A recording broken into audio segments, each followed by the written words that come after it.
Célia e José sempre foram o tipo de casal que enfrentava as tempestades da vida de mãos dadas, com uma força que vinha do fundo da alma.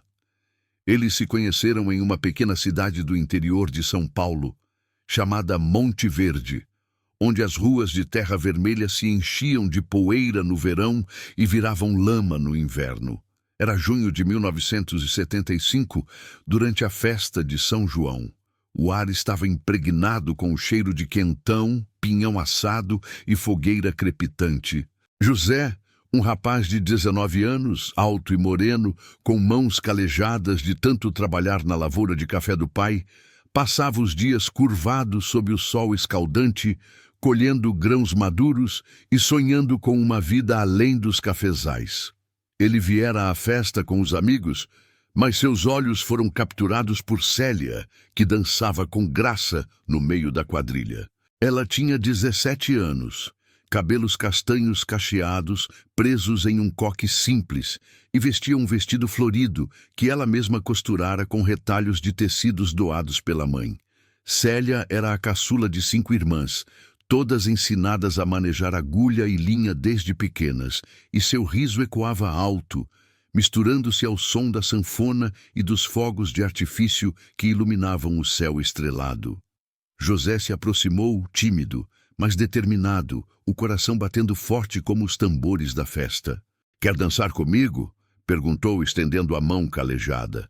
Célia hesitou por um segundo, olhando para as amigas que riam baixinho, mas algo no olhar sincero dele, uma mistura de vulnerabilidade e força, a convenceu. Eles dançaram a noite toda, girando ao ritmo da música folclórica, conversando sobre trivialidades que pareciam profundas. O cheiro da terra molhada após a chuva, o sonho de uma casa própria. No final da festa, ele a acompanhou até em casa, uma caminhada de meia hora por estradas esburacadas, iluminadas apenas pela lua.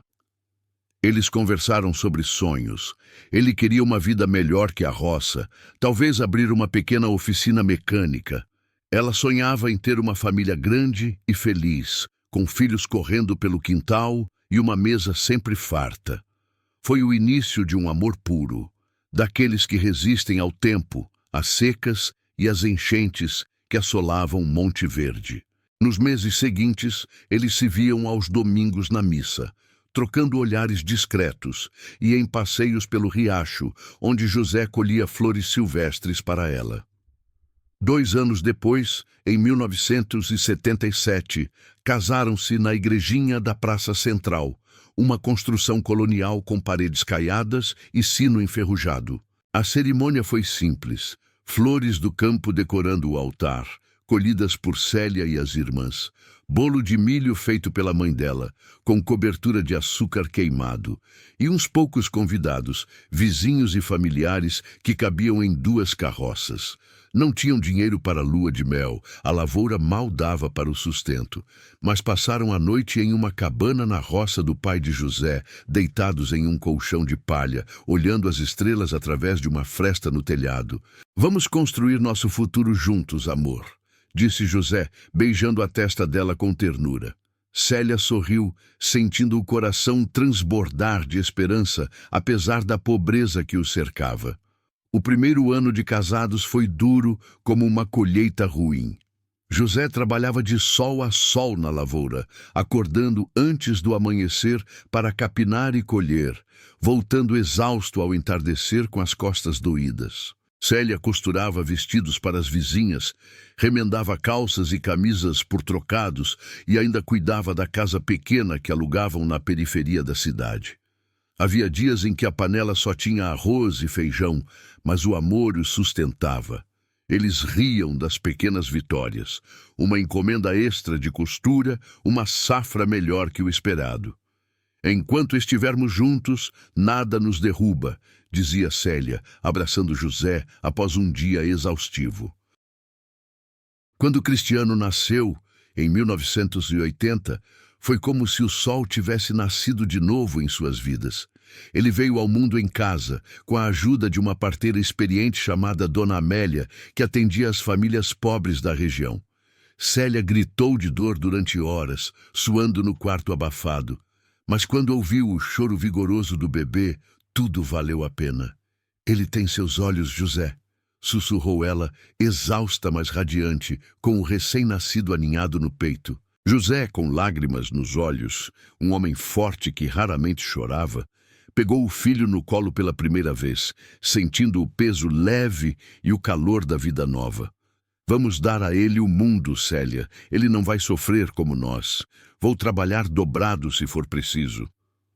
Cristiano cresceu em um lar cheio de afeto, mesmo que simples. A casa era pequena, de taipa, com telhado de palha que vazava na chuva, obrigando-os a colocar baldes no chão durante as tempestades. Mas havia risadas ao redor da mesa de jantar, histórias contadas à luz de lamparina quando a energia faltava, o que era comum em Monte Verde. José ensinava o menino a plantar sementes no quintalzinho, explicando que a paciência é a chave da colheita. Nada cresce da noite para o dia. Eles plantavam milho, feijão e até um pé de goiaba, que Cristiano regava todos os dias após a escola. Célia lia para ele livros velhos da escola municipal, fomentando sua curiosidade insaciável. Aos 5 anos, Cristiano já devorava jornais antigos que o pai trazia do armazém da cidade, sentado no chão de terra batida. "Papai, o que é engenharia?" perguntava, com os olhinhos curiosos e cheios de brilho. José sorria, orgulhoso. "É construir coisas grandes, filho. Pontes, máquinas, coisas que mudam o mundo. Um dia você vai ser engenheiro." A infância de Cristiano foi marcada por aventuras simples na roça. Ele corria pelos cafezais com os amiguinhos, construindo cabanas de bambu e sonhando em inventar máquinas que facilitassem o trabalho dos pais. Aos 8 anos, ajudou José a consertar um velho trator do vizinho, sujando as mãos de graxa e aprendendo sobre engrenagens. "Você tem jeito para isso, menino", elogiava o pai, mas havia desafios. Uma enchente em 1988 destruiu parte da lavoura, deixando a família em apuros financeiros. Célia costurava dia e noite para compensar, enquanto José pegava bicos em fazendas vizinhas. Cristiano, vendo os pais lutarem, prometia a si mesmo: "Vou estudar muito e mudar isso tudo." Aos 10 anos, Cristiano ganhou uma bicicleta velha de um vizinho que se mudava para a cidade grande. Era enferrujada e sem freios, mas ele a consertou sozinho, desmontando e montando peças com ferramentas improvisadas. Foi aí que os pais viram o talento dele para a mecânica e a inovação, um dom que parecia herdado do avô paterno, um ferreiro habilidoso. "Ele vai longe", dizia Célia para as amigas na feira semanal, onde vendia suas costuras. Mas a vida na roça era limitada. Escola precária, sem acesso a livros avançados ou computadores.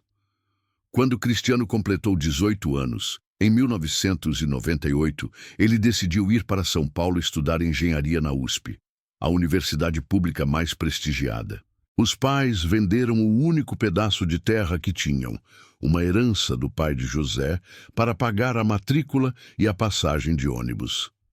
Na rodoviária poeirenta de Monte Verde, Célia chorou copiosamente, abraçando o filho como se fosse a última vez. "Volte sempre, Cristiano, e lembre, nós te amamos mais que tudo."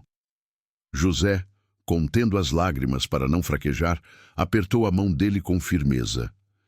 "Seja forte, filho. O mundo é seu.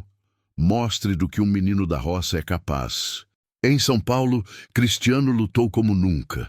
Morava em uma república apertada no centro da cidade, dividindo o quarto com 4 estudantes, comendo miojo e sanduíches frios para economizar. Estudava até altas horas na biblioteca da USP, devorando livros de cálculo, física e programação. Os primeiros meses foram solitários, saudade da família, choque com o barulho da metrópole, mas ele persistia, ligando para casa toda semana de um orelhão. Lá conheceu André, um colega de turma falante de família urbana de classe média, com contatos em empresas de tecnologia. André era extrovertido, com cabelos desgrenhados e um jeito de vendedor nato. Vamos montar algo juntos, Chris. Você tem as ideias geniais. Eu tenho o papo para fechar negócios, disse André com um sorriso confiante durante uma aula de algoritmos. Eles se tornaram amigos inseparáveis, passando noites codificando projetos e sonhando com startups. Após a formatura em 2003, fundaram a Tecnova, uma startup de softwares para otimizar processos em pequenas empresas, como automação de estoques e gerenciamento de vendas. No começo, era só um escritório improvisado em um porão alugado no Bom Retiro, com 2 computadores velhos doados por um professor. Cristiano programava dia e noite, criando algoritmos inovadores que simplificavam tarefas complexas, enquanto André vendia as ideias para investidores em cafés e eventos de networking. Os primeiros anos foram magros, rejeições de bancos, noites sem dormir, mas a persistência pagou. Em 2008, um contrato com uma rede de supermercados impulsionou tudo. Em 5 anos, a Tecnova explodiu. Contratos com grandes redes de varejo, investimentos de fundos americanos que injetaram milhões, filiais em Rio de Janeiro, Belo Horizonte e Curitiba. Aos 30 anos, em 2010, Cristiano era multimilionário, com ações na bolsa e reconhecimento em revistas de negócios. Comprou uma mansão no Morumbi, um palacete moderno com piscina infinita, jardim imenso, cheio de árvores frutíferas e vista panorâmica para a cidade que nunca dorme. Trouxe os pais para morar com ele, reformando um anexo como uma casinha aconchegante. Agora é a vez de eu cuidar de vocês, disse, abraçando-os na chegada, enquanto Célia chorava de felicidade ao ver a cozinha moderna equipada com fogão a gás e geladeira frost-free. Nem nos meus sonhos mais loucos eu imaginei isso, filho. José, emocionado, plantou rosas no jardim, como na roça antiga, e passou a cuidar das plantas com o mesmo carinho de outrora. Foi nessa época, em 2015, que Larissa entrou na vida dele. Eles se conheceram em um evento de tecnologia no Expo Center Norte, um salão lotado de stands inovadores e palestras sobre IA. Ela era deslumbrante, 28 anos, alta e esguia, com cabelos loiros ondulados que caíam como cascata, maquiagem impecável e um vestido vermelho justo que chamava a atenção em meio aos ternos cinzentos. Larissa trabalhava como gerente de marketing em uma agência digital, mas sonhava com luxo e influência, postando fotos de viagens em redes sociais. Você é o Cristiano da Tecnova? Adorei sua palestra sobre inovação em softwares, disse ela, aproximando-se com um sorriso cativante e um copo de champanhe na mão. Eles conversaram horas, rindo de piadas bobas sobre bugs de programação e tendências de mercado, ignorando o burburinho ao redor. Cristiano se apaixonou rápido, vendo nela uma parceira ambiciosa que o impulsionava. Ela me inspira, mãe. É inteligente, moderna, como o mundo que construí, contou aos pais em um jantar familiar. Célia e José receberam Larissa com braços abertos, preparando um banquete caseiro com arroz, feijão e frango assado. Mas notaram algo sutil. Seus olhos pareciam frios, calculistas, como se avaliassem o valor de tudo ao redor. Ela não sorri com o coração, sussurrou Célia para José uma noite, após Larissa reclamar do cheiro de comida simples na casa. Mas eles não disseram nada, queriam o filho feliz e ignoraram os sinais iniciais de superficialidade, como as compras excessivas e as festas ostentosas que ela organizava. O namoro evoluiu rápido, com datas em restaurantes estrelados, viagens para praias no Nordeste e fins de semana em hotéis de luxo. Larissa introduziu Cristiano a um círculo de amigos ricos, mas André, o sócio, sempre alertava. Cuidado, Cris. Ela parece mais interessada no seu cartão de crédito que no seu código-fonte. Cristiano ria, ignorando. 3 anos depois, em 2018, casaram-se em uma cerimônia luxuosa no Copacabana Palace, no Rio de Janeiro. 500 convidados, orquestra ao vivo tocando clássicos, fogos de artifício iluminando a praia. Célia usou um vestido que ela mesma costurou, azul claro com bordados delicados, emocionada ao ver o filho no altar. José discursou no banquete, voz embargada. Cristiano, cuide dessa mulher como eu cuido da sua mãe há décadas. Família é o que nos sustenta nas boas e nas ruins. Larissa sorriu para as câmeras, mas seus olhos vagavam para os convidados ricos, influenciadores e empresários. A vida de casados começou bem, superficialmente. A mansão era cheia de festas glamorosas, viagens para a Europa, Paris, Roma, Londres, onde Larissa comprava bolsas de grife e postava selfies em museus. Célia cozinhava pratos caseiros, feijão tropeiro, bolo de fubá, pudim de leite, que contrastavam com os jantares gourmet de Larissa, preparados por chefes particulares. José ajudava no jardim, contando histórias antigas para o genro, como as enchentes de Monte Verde, e ensinando lições de humildade. André frequentava a casa como sócio e amigo, brindando com champanhe. Estamos no topo, Cris. Tecnova é imparável. Mas tensões surgiam. Larissa reclamava da presença constante dos sogros, chamando-os de velhos da roça, em conversas privadas com amigas. Mas então veio a doença, como um raio em céu claro. Tudo começou com dores de cabeça esporádicas em 2021. Cristiano ignorou no começo, atribuindo ao estresse das expansões da Tecnova para o exterior. Mas piorou. Fraqueza nas pernas que o fazia tropeçar em reuniões, visão embaçada ao ler códigos no computador, fadiga constante. Exames no melhor hospital de São Paulo revelaram uma doença autoimune rara, chamada neuromielite óptica, que atacava o sistema nervoso central, causando inflamação e danos progressivos. Pode ser controlada com remédios imunossupressores, mas há riscos de complicações graves, explicou o neurologista Dr. Silva, um homem de óculos grossos e tom sério. Cristiano lutou, tomando injeções semanais e ajustando a rotina, mas em poucas semanas, durante uma reunião crucial na Tecnova sobre um novo app de IA, desmaiou no meio da apresentação, caindo no chão com um baque surdo. Acordou no hospital, fraco e confuso, com tubos no braço. Vou ficar bem, amor, disse para Larissa, apertando a mão dela com esforço. Mas o coma veio rápido, profundo, induzido por uma crise aguda. Máquinas apitavam ritmicamente, monitorando coração e respiração. Tubos o mantinham vivo em uma UTI esterilizada. O mundo de Célia e José desabou como uma casa na enchente. Eles largaram tudo. O jardim, as costuras, para ficar no hospital particular, ao lado da cama. Célia segurava a mão do filho, cantando cantigas de ninar da infância, voz trêmula. Acorda, meu menino. Mamãe está aqui, como sempre estive.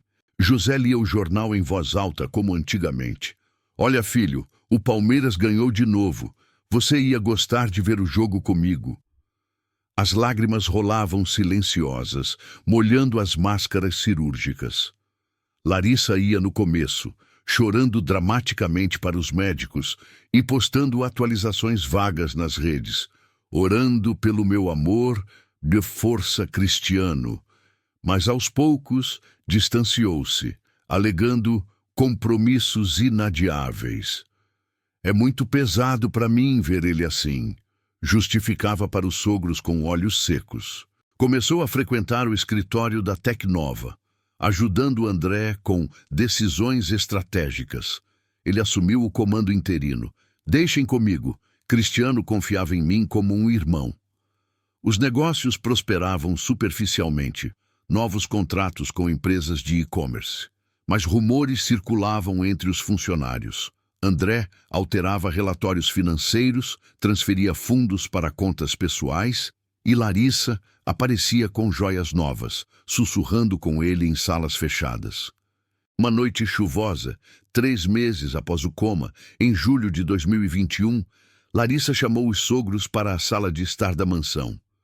O fogo na lareira crepitava, lançando sombras dançantes nas paredes decoradas com quadros abstratos, mas o ar estava gelado como o vento lá fora. Eu não consigo mais. Vocês aqui me sufocam. A casa é grande, mas eu preciso de espaço para mim, para respirar, para viver minha vida. José ficou atônito, as mãos tremendo. Larissa, somos família. Cristiano nos trouxe para cá porque nos ama. Ela riu, um riso vazio e cruel que ecoou pela sala. Família?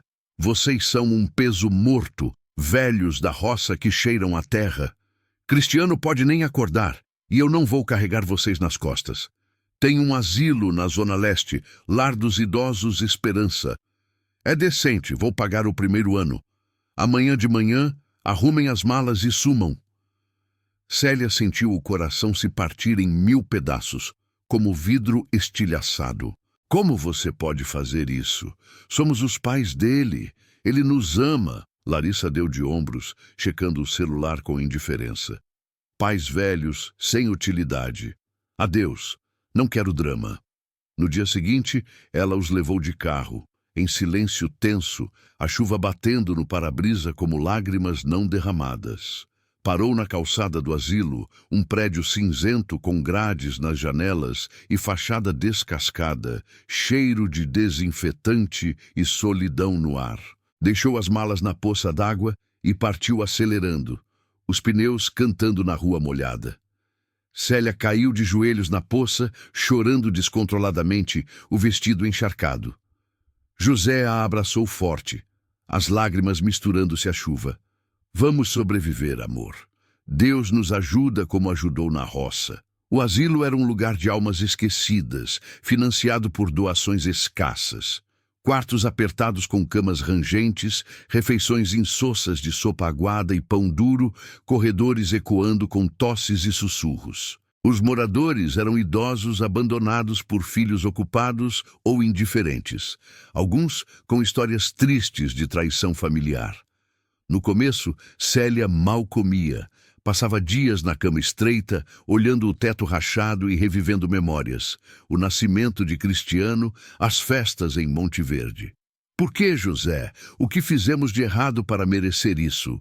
Ele, forte como sempre, a incentivava com palavras suaves. Nada, amor. A vida testa os bons para nos tornar mais fortes. Lembra da enchente de 88? Perdemos tudo, mas reconstruímos. Aos poucos eles se adaptaram, encontrando propósito nas pequenas coisas. Célia, com suas habilidades de costura herdadas da mãe, começou a remendar roupas dos outros residentes. Deixe comigo, Dona Rosa. Vou deixar como novo, com um bordado extra para dar sorte, dizia, ganhando sorrisos, doces roubados da cozinha e até uma amizade com Dona Rosa, uma senhora de 75 anos que perdera os filhos em um acidente. José ajudava no jardim murcho do asilo, plantando sementes que trazia do bolso, mudas de rosas e ervas medicinais, transformando um canto árido em um oásis verde. Flores precisam de cuidado, como as pessoas. Um pouco de água e amor e elas florescem. Explicava para um idoso cadeirante chamado seu Antônio, que se tornara seu companheiro de xadrez improvisado. Conheceram Dona Maria, uma viúva de 82 anos, ex-professora de português na rede pública, com olhos vivos, apesar das rugas profundas e cabelos brancos amarrados em um coque. Eu perdi minha casa em um incêndio há 10 anos. Filhos me abandonaram por causa de herança. Mas levantei, dei aulas particulares até os 80. Vocês têm um filho em coma? Lutem por ele. A vida não acaba no asilo. Incentivava ela em rodas de conversa no refeitório. Inspirados por suas palavras, Célia e José começaram a visitar o hospital em segredo, driblando a proibição de Larissa. Pegavam 2 ônibus lotados na periferia, Andavam quilômetros a pé sob o sol ou chuva, disfarçados com chapéus velhos e máscaras. Sentavam ao lado de Cristiano na UTI, sussurrando histórias. Filho, estamos aqui. Lute, como nós te ensinamos na roça. Lembra da bicicleta que você consertou? Você sempre vence os desafios. Os médicos notavam melhoras sutis. O coração acelerava quando ouviam as vozes deles. Os dedos tremiam levemente, como se ele lutasse para voltar. Enquanto isso, na Tecnova, André e Larissa tramavam nas sombras como vilões de novela. Ele, ambicioso e sem escrúpulos, via na ausência de Cristiano a chance de tomar tudo. Alterava documentos contábeis, transferia ações para contas offshore em paraísos fiscais, fechava deals pessoais disfarçados de empresariais. Larissa, agora amante declarada dele, frequentava o escritório com joias novas e roupas de grife, compradas com o dinheiro desviado. Quando ele morrer, seremos ricos e livres, sussurrava ela em um jantar secreto em um restaurante italiano, os dois brindando com vinho caro. Um funcionário leal, Marcos, um programador jovem de 25 anos que Cristiano mentorara desde estagiário, começou a desconfiar ao ver irregularidades no sistema. Noite adentro, hackeou e-mails escondidos em servidores criptografados. Provas irrefutáveis de que Larissa trocara os remédios de Cristiano por placebos adulterados, acelerando o coma para herdar a fortuna. Eles o envenenaram. Preciso fazer algo, pensou Marcos, horrorizado, o coração disparado no escritório vazio. No asilo, uma notícia ruim abalou a todos. O lugar fecharia por falta de fundos em 2 meses, vítima de cortes governamentais e doações escassas. Onde vamos? Para a rua? Desesperou Célia, chorando no ombro de José. Dona Maria, sempre otimista, sugeriu. Usem o conhecimento do filho. Ele é de tecnologia, né? Criem algo para nós idosos, um app talvez.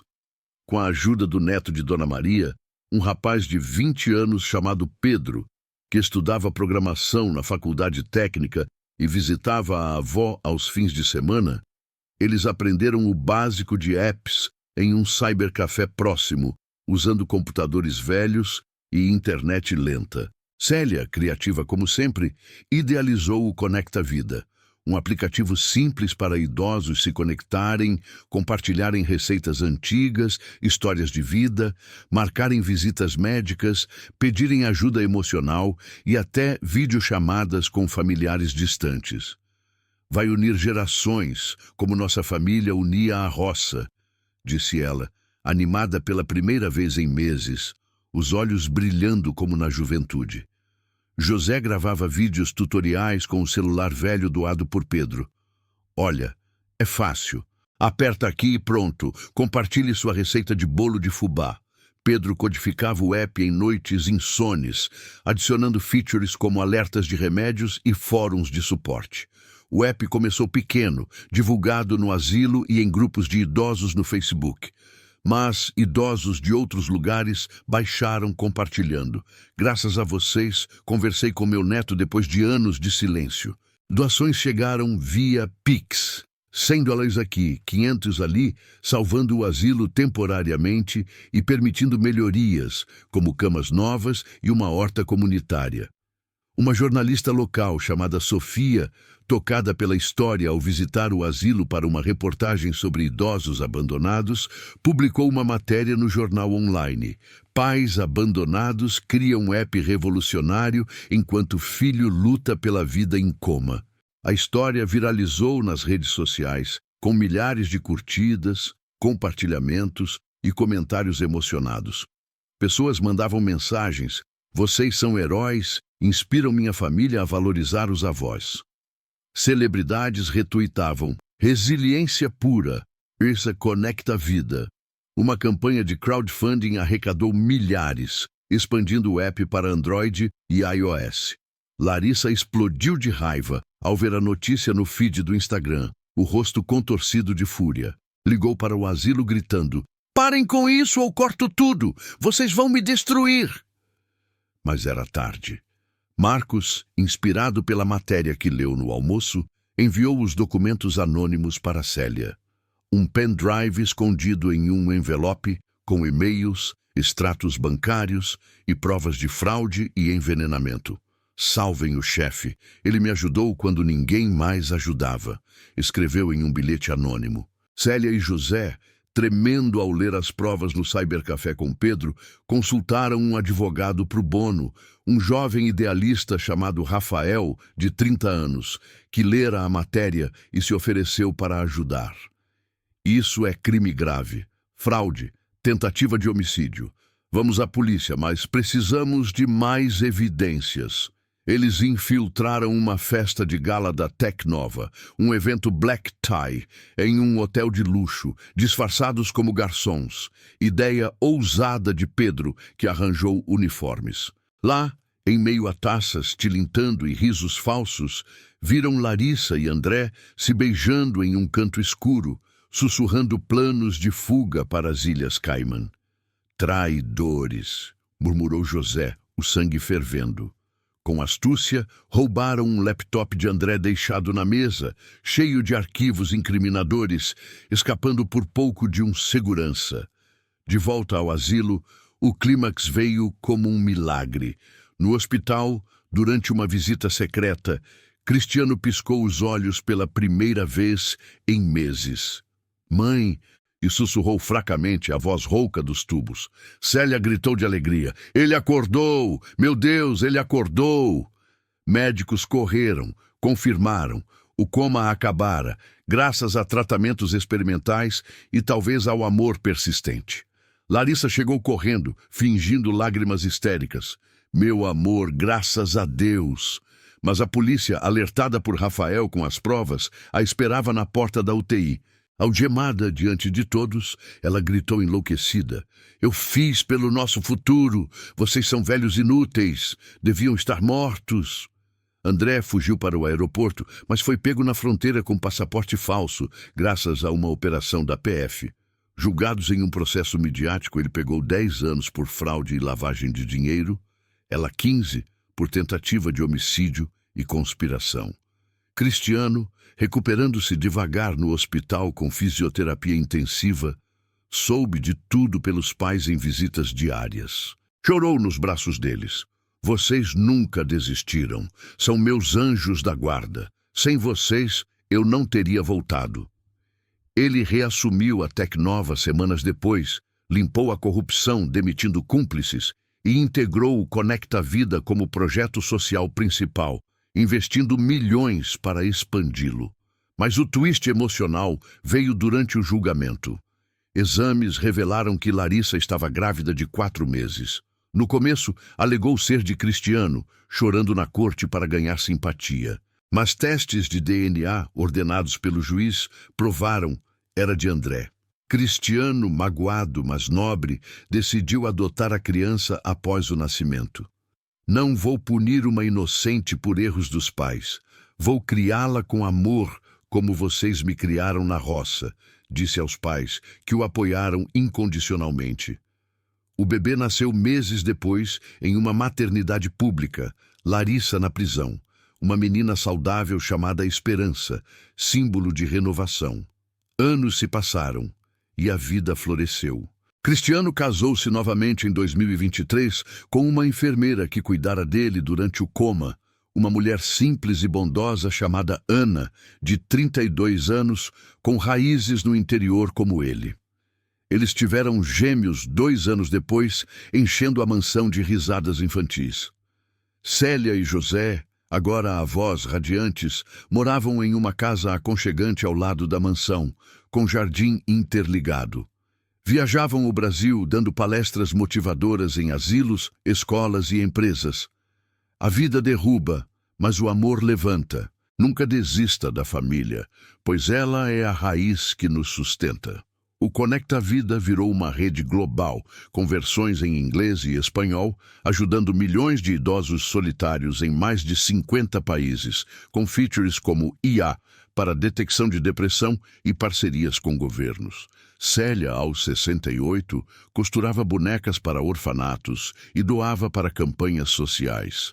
José, aos 70, plantava jardins comunitários em periferias, ensinando jovens sobre paciência e resiliência. Cristiano, com esperança nos braços e os gêmeos correndo pelo jardim, olhava os pais com gratidão eterna. Vocês me ensinaram que a verdadeira riqueza é o coração, não o banco. E assim, o que começou com traição e dor se transformou em uma saga de redenção e esperança, ecoando além das fronteiras. A história de Célia e José inspirou livros best-sellers, filmes premiados e documentários na Netflix, tocando corações pelo mundo. Ela provava que mesmo no abismo mais profundo, a luz da resiliência sempre brilha, guiando-nos de volta à superfície. Porque, no fim, o laço familiar, quando forjado no fogo da adversidade, se torna inquebrável, eterno como as estrelas que eles contemplavam na cabana da roça.